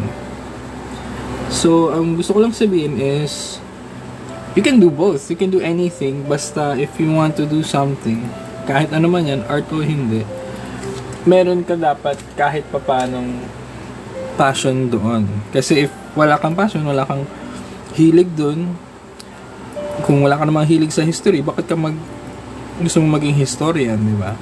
So, mahirapan. I think that's what people are referring to when it comes to following your passion. Kasi gusto mo siya. Hindi mo pwedeng pilitin yung sarili mo sa ayaw mo. I think you can still do that, but sobrang mas madali kapag medyo may pampadulas, di ba? Parang mas mabilis kang matututo kasi interest mo nandun, di ba? So, yeah. Mag-aral ka mag-isa. Kung hindi ka nakapag-aral, dami namang libreng school ngayon sa internet. May masterclass, bahala ka na kung saan mo gustong i-download yun or panoorin. Meron namang YouTube University, merong Wikipedia, WikiHow, WikiLeaks, dami. So, you know, just go for it kasi if that's what holding, I mean, ang dami ring aral, pero kulang naman sila sa practice. Daming puro aral lang, pero kulang naman sila sa exhibit. So, dapat parehas mo ginagawa. Meron kang practice, meron kang studying. Dami naman puro practice lang, walang study. Kung ano lang, pinta lang ng pinta, pero hindi nila pinag-aralan yung pinipinta nila. So, madami ka pa makikitang mali anatomy, mukhang sinapak yung mukha kahit baby yung pinaint nila. Alam mo yun? So, you just have to really do with what your art knowledge is, and then understand or identify na you need more knowledge so that you can learn more. Accept that, and then accept that you will never know anything or everything, you'll never know everything, so that you have to still keep learning every day, as well as making art every day to improve your skills. Kasi theory is one thing, action is another. So you just have to really, do both to be able to survive. And the people who do both, yun yung talagang sobrang umaangat sa art scene. Ibig sabihin, nakakagawa sila ng difference sa paintings nila. With regards to painting and art styles and everything in between. Ayan, so may isa pa tayong nagtanong, si Jens Dinko. Hi sir, ask ko lang kung paano makapasok sa comics industry, like maging artist sa Marvel or DC. Ano po ang mga dapat gawin? Okay, actually, parehas lang nung sinagot ko dun kay Santos kanina. If he was asking if parang anong point of view ko sa hindi nagtapos na artist. And with regards to how you can go or break in the industry of Marvel or DC, actually sinubukan ko na rin yan you really just have to paint or draw a lot, draw good, and study and draw and study and draw. Study anatomy, study perspective, study what you want to paint or what you want to draw in your comics. Bawa, gusto mo ng Spider-Man, gusto mong pumasok as a Spider-Man artist, as of course si David Campiti yung sa Glasshouse Graphics told us this na you really have to know kung ano muna yung gusto mong pasukin. Kasi madami yan eh. Hindi ka naman pwedeng mangaka like a manga artist na you're drawing everything, you're storytelling, you're coloring it, everything with assistance of course. Pero sa Marvel or DC situation, isa lang ang pwede mong kunin dun. If you get lucky, madami. Pero isa lang. What I mean is, kung gusto mong maging penciler, study penciling, anatomy, and also storytelling with your art. But if you want to just break in just inking, of course you still have to study inking, study anatomy, all the stuff. Marunong ka rin mag-drawing, pero you don't have to bother yourself a lot with lettering, di ba? Di mo na kailangan matutong mag-Photoshop to color because you're just inking it black and white or drawing it. Of course you can study it in your free time kung gusto mo talaga. Pero yun that number one is of course study, draw a lot, and 3, you have to know kung saan mo gustong pumasok. Inker ba? Penciler? Even writer? So if writer ka, hindi mo naman kailangan mag-aral mag-drawing, but you have to learn how to tell a good story. So ganun. So yun.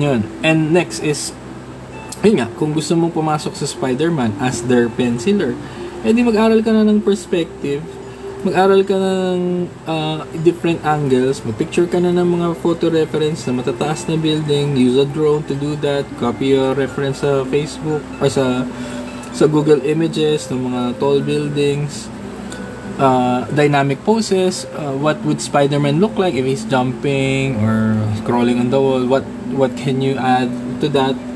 Kasi dami na nag-drawing yun, so paano mo naman i-drawing si Spider-Man that way? So yun yung pag-aralan mo. You don't have to study dogs, cats, elephants, drawing kung gusto mong pumasok sa Marvel, drawing Spider-Man. Gets? So if you wanna do Avengers, yung X-Men, they're a group shot. Pag-aralan mo yung mga personalities ng bawat character and then draw them and then submit that. So yun yung main na kailangan mong gawin. You don't have to draw everything, know how to draw everything. But if you're willing to, gawa ng book na gusto mong pasukin, you have to choose what you want. And it doesn't actually just have to go with Spider-Man or the X-Men. You can do mecha, you can do monsters, you can do anime figures. You just have to hone your skills. Huwag kang mas-scatter all around. And then, I also picked up one good tip kay Todd McFarlane. Kapag yung pagsasubmit, madaming online submissions sa Image, Marvel, and DC. So, just look for those, yung mga email nila. Meron yan. Lagi sila naghahanap ng mga artists sa totoo lang. Wala akong personal direct contact.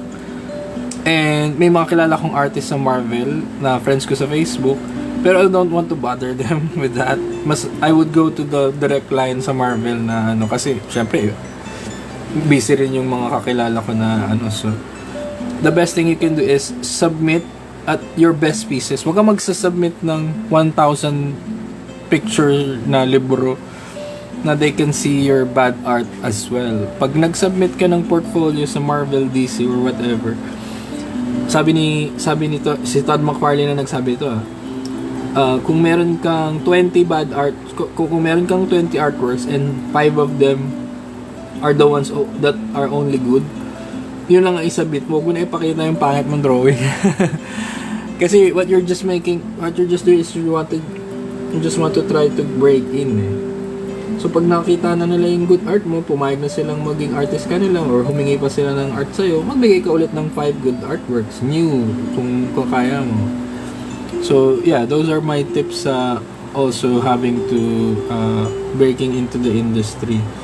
I tried it, pero yun nga, I realized na let's say kung ganitong klaseng art yung gusto ko i-drawing, wala naman naghanap nito So I guess I don't gusto ko man makapasok nun, drawing Spider-Man or the X-Men, pero wala akong skill, wala akong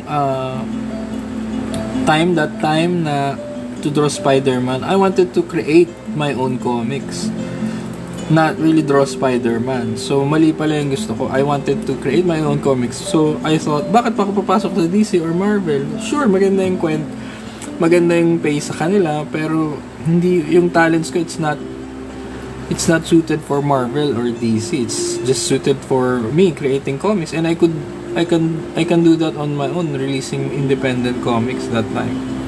Up to na, ganun pa yung ginagawa ko. So yeah, I just wanted to make my own art and my own comics. So I never really again tried, kasi hindi ako nakakapasa hindi nila gusto yung art ko That doesn't mean hindi maganda yung work ko. Of course, by that time, hindi pa ganun kaganda kasi first year or I think third year, fourth year college pa lang ako nun when I last attempted to tapos hindi pa rin natanggap after ilang attempts. So I realized na hindi ako na lang gagawa ng comics ko. Hindi ko na ipagpipilitan yung sarili ko sa kanila. Do it independently. And more often than not, yung iba rin actually gumagawa nun. Actually get breaks through. Kung hindi man Marvel or DC, they make a name for themselves doing what they want to do. Yung comics nila, wala pa silang kahati dun sa profits kasi they're just releasing it themselves. Although hindi siya ganun ka big time, there's no movie of it, but katulad nila 13 sa budgetan nila Kajo, they just made the comics and may Netflix series na, so hindi man siya Marvel or DC, diba? May comics na sila, may anime na sila, may TV show na sila, diba? So I think you have to know which, if gusto mo ba talaga ng Marvel or DC, or gusto mo lang gumawa ng comics for yourself. You have to at least know kung alin ka dun. And if Marvel or DC nga, you really have to know the standards of what they're looking for. And just pick up any Marvel or DC comic book right now, preferably the best ones. Tapos tignan mo, ganitong caliber pala, ganito dapat. They want me to draw cars, the cityscape, haunted houses, mga ganyan, or futuristic cities. So if willing kang gumawa nun, sa time na binigay sa'yo, mabilis kang gumawa, then yeah, go ahead, just do that. Meron ng sa Marvel, may mga scripts nga sila na you can download and you can base a comic off of it. Kahit anong style mo, gagayahin mo lang yung comics na script na ginawa nila. And then that could actually give you an idea kung paano talaga mag-script or paano yung itsura ng script sa Marvel.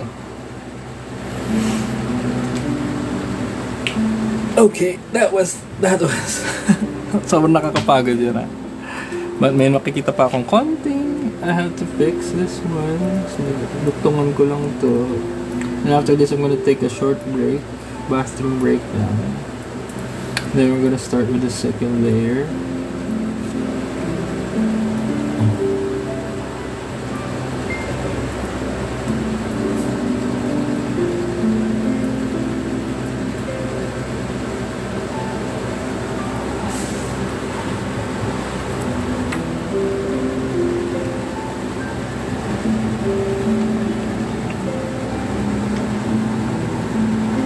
Si Santos sabi, na-remember ko tuloy, may gumawa ng tae na superhero noon.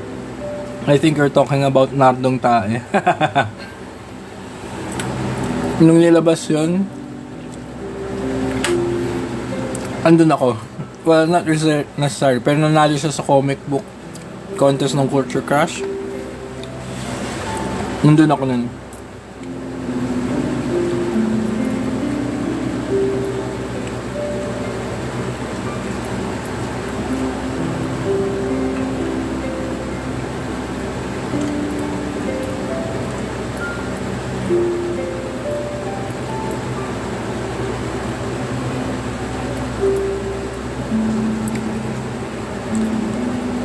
Jens, thank you. Sabi ni Jens, maraming salamat sir. Ingat po kayo palagi.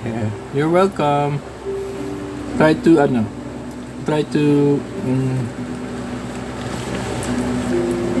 look for Marvel scripts online that you can draw. Meron yan eh. They give it out for free naman. So just look for that. And try mo gumawa ng comics mo. And then actually you can find samples of that na drawing na. So you have a reference of what other people have done with the script and how you can go forward with that.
Here we are.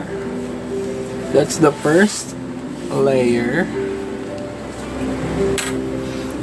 Hirap. Laki. Ay, thank you Santos. Pero sakit sa kamay. Tuloy-tuloy ako nag-paint eh. Ay, nag-draw eh. So, let's see. So, we're gonna do the second layer. I just have to take a bathroom break now. Pero yeah, umangat pa siya after. So, just a second.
Okay, I'm back.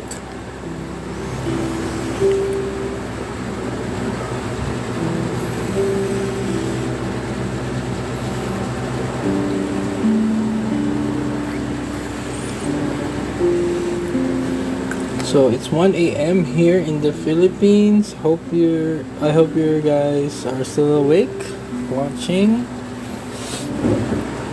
Sa mga re-rewatch nito sa free time nyo, After the stream, the live, hello from the past.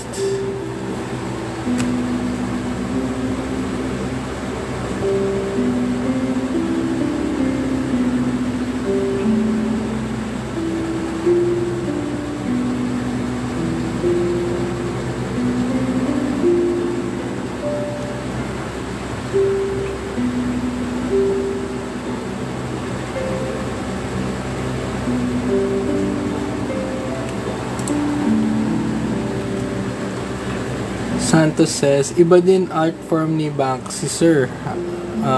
Sir, na pinagkakakitaan niya paging anonymous niya. Oo.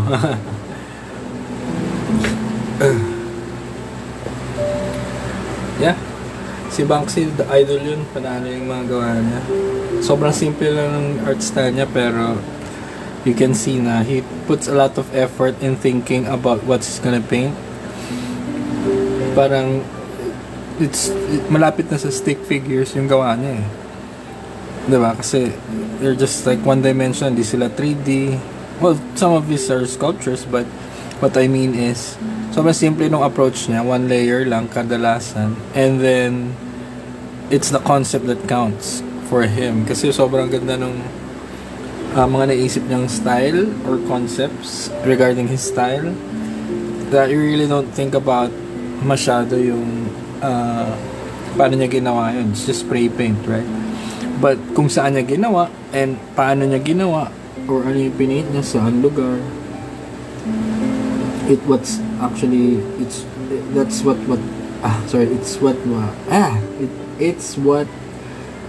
what matters. Kung ayun yung nagmamatter, yung kung anonymous siya, kasi bawal nga niya ipakita identity niya, otherwise mahuhuli siya.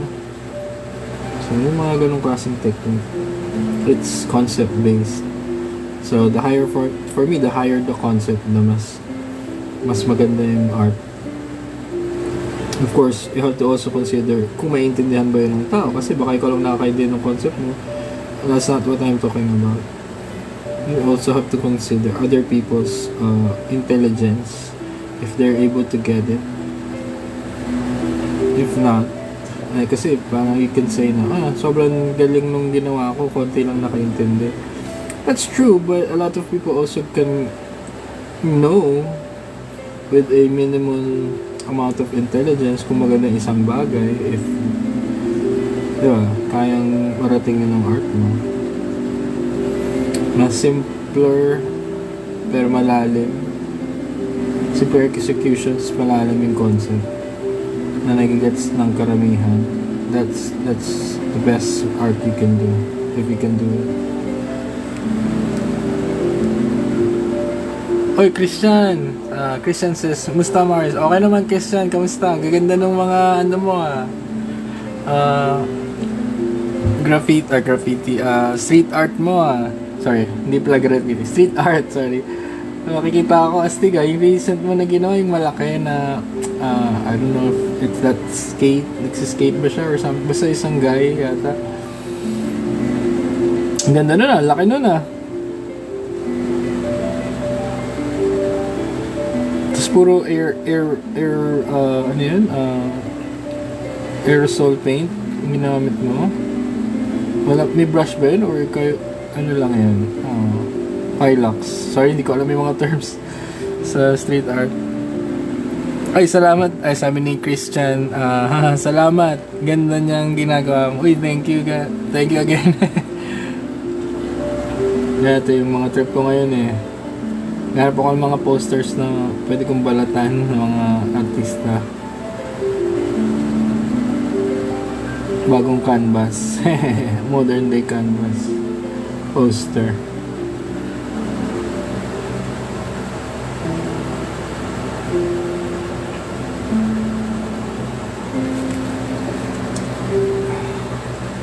So, yeah, what I'm doing now is I'm just looking for the separation for the different types of muscles.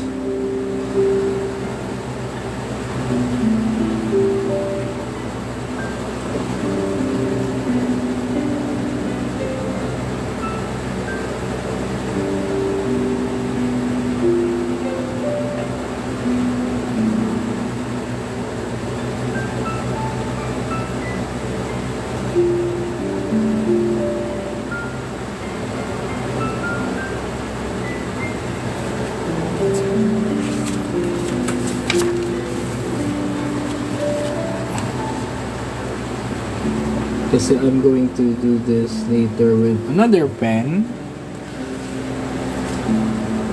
na mahihirapan na tayo makita yung separation nila.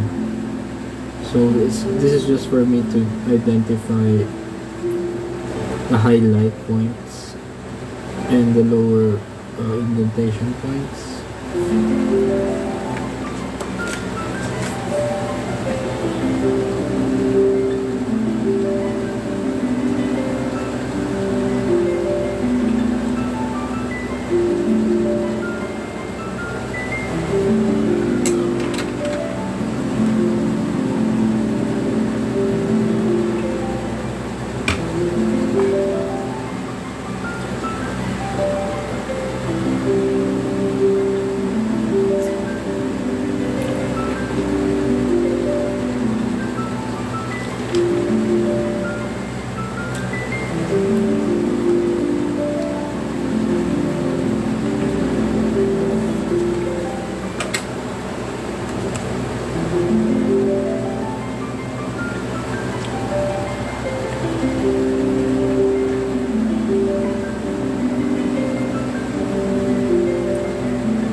Oh. Sabi ni Santos, sakit niyan sa kamay kasi kailangan diin ng pen. Ang pen, lahat madiin talaga yung hindi naman lagi, pero depende talaga sa lugar kung saan mo didiinan. Diba kasi pagka second layer na, katulad nitong panda pen, dali na niyang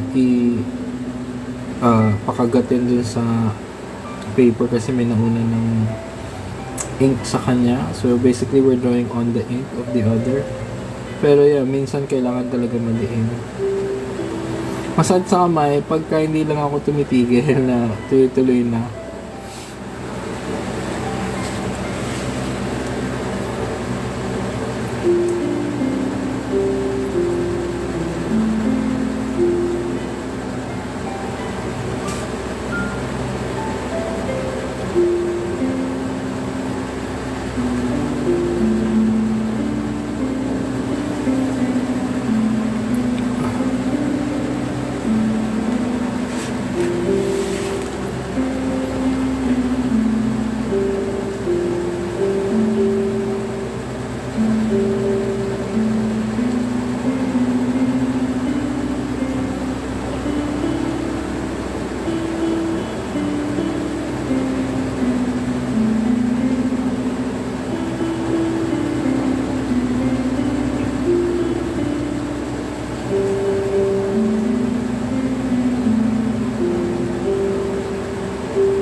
So, may tanong si Santos, isa sa mga gawa mo, sir, na gusto ko, yung balloon vendor.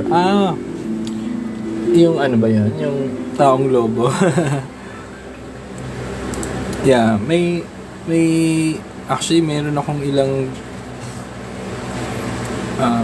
balloon vendor na artwork eh. Meron puro ukiyo-e sila. So, alin kaya dun yun?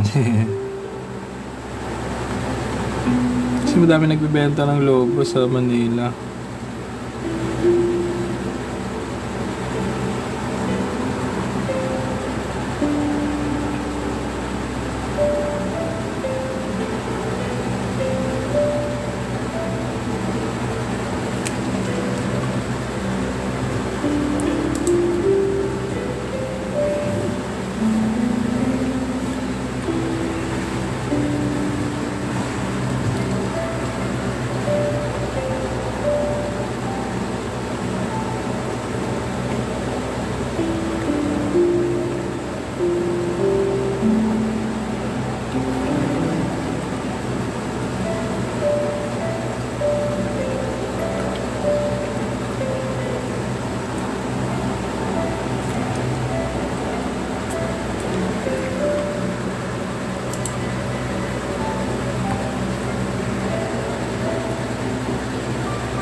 Sabi ni Santos, sa Shopee ko kasi nakita yung mga artwork. I think kung hindi sa Shopee, kasi sa Lazada siya actually. Sa Lazada ko siya, wala kaming Shopee account. So more on sa Lazada talaga siya. So bago ko na follow, I see. So dun mo kami na discover. Yeah, meron kaming Lazada accounts. We sell artworks din there.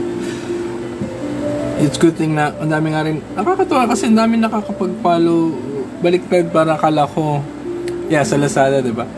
Akala ko parang it's going to be yung kung ano lang, sino lang yung mga nasa art account ko na like this one and sa Facebook page. And then eventually, of course, I will announce yung mga Lazada links namin. Tapos they would follow the Lazada account. But meron, hindi lang ikaw eh. Actually, madami pang ibang tao na said to me na, pina-follow ko yung Lazada account niya. May mga naka-reserve na akong items din, ganyan.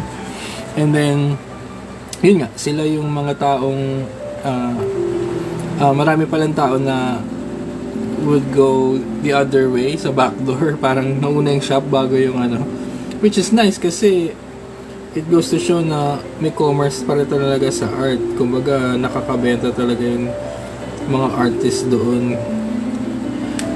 You get to discover new people regarding their paintings, artworks, kung tutuusin, when you were just looking for something to buy. Diba?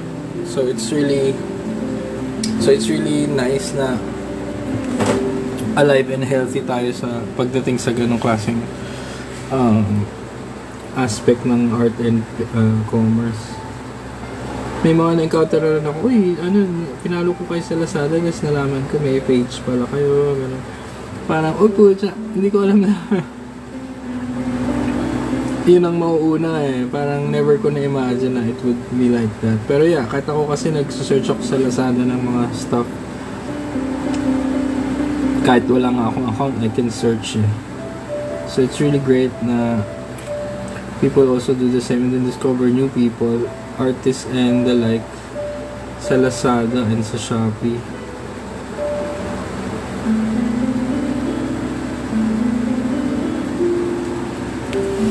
So for now, actually, ito na lang muna tayo. Kapag itas nitong line ko na to, mga dito sa likod, I'm going to stop the stream na because it's already been 2 hours.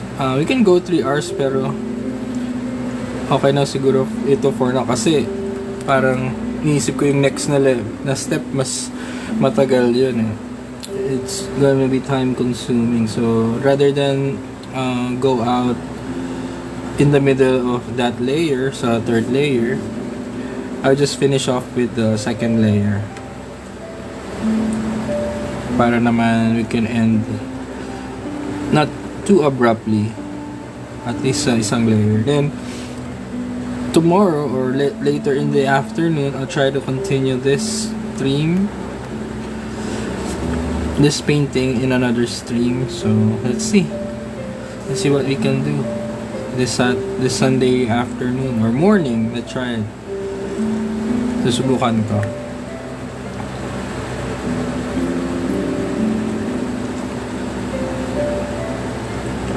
Siguro after namin mag-almusal or after namin mag-lunch, I'll continue this. Mga lunchtime maybe. Para you won't be able to hear yung kumakain na mga tao sa background. Yung anak ko, usually you can just hear him like playing sa background, shouting stuff. So I think that's okay compared sa big kumakain sa background.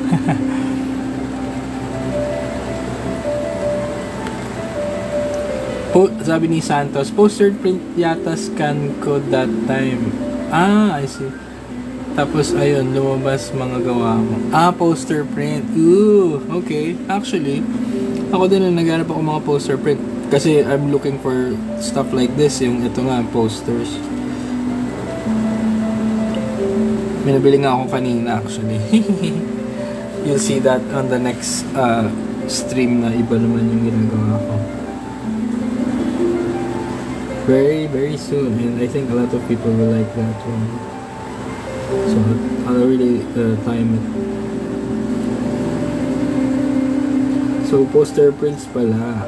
Okay. Tapos may na-discover ka. So ang galing yan, no? Parang ang dami mong makikilala or makikita.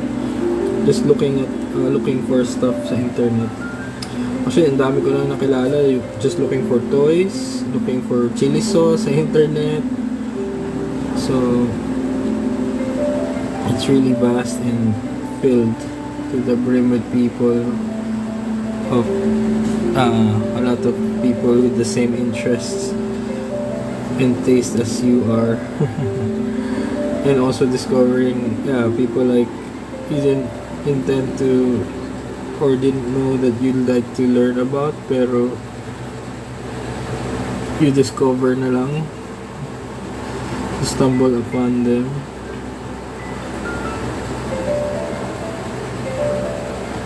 Alright, for now we will stop the stream with this, and as I said, I'll continue to later so that we just have to we got like a good start and finish. So at least meron tayong natapos na part, and later on I'll use the other pen for the third layer so that we can try to finish it later today. At saka para ni medyo madami makanood sa stream natin later. Okay, for now, ang ganda na niya for me. I don't think babalatan ko pa yung hands niya kasi parang mas ironic na she's wearing gloves pero she's naked underneath those gloves. So yeah.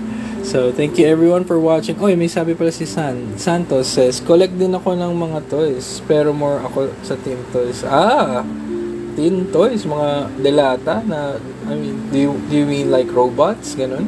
Astig yun Pang vintage lang yata yung ganun or even more than collectibles yata. That's cool. Ako kasi mga vintage 90s toys, mga ganun, mga TNMT, He-Man, ganyan, or X-Men, Toy Biz 90s, ganun. So yeah, so that's it for me, guys. Thank you Santos for tuning in yet again. Salamat sa pag-support sa amin. Also to everyone who watched earlier, sa mga tao kaila kaila Raymond, and also kay Christian, tsaka kay Jens, also si Hazel pala nag-comment. Thank you Hazel, and then si kay Ellie. So for tuning in, thanks guys for tuning in, and I hope to see you next time. And yeah, ready your questions for next time I'll be streaming again later in the afternoon this Sunday. Thank you guys. Bye bye.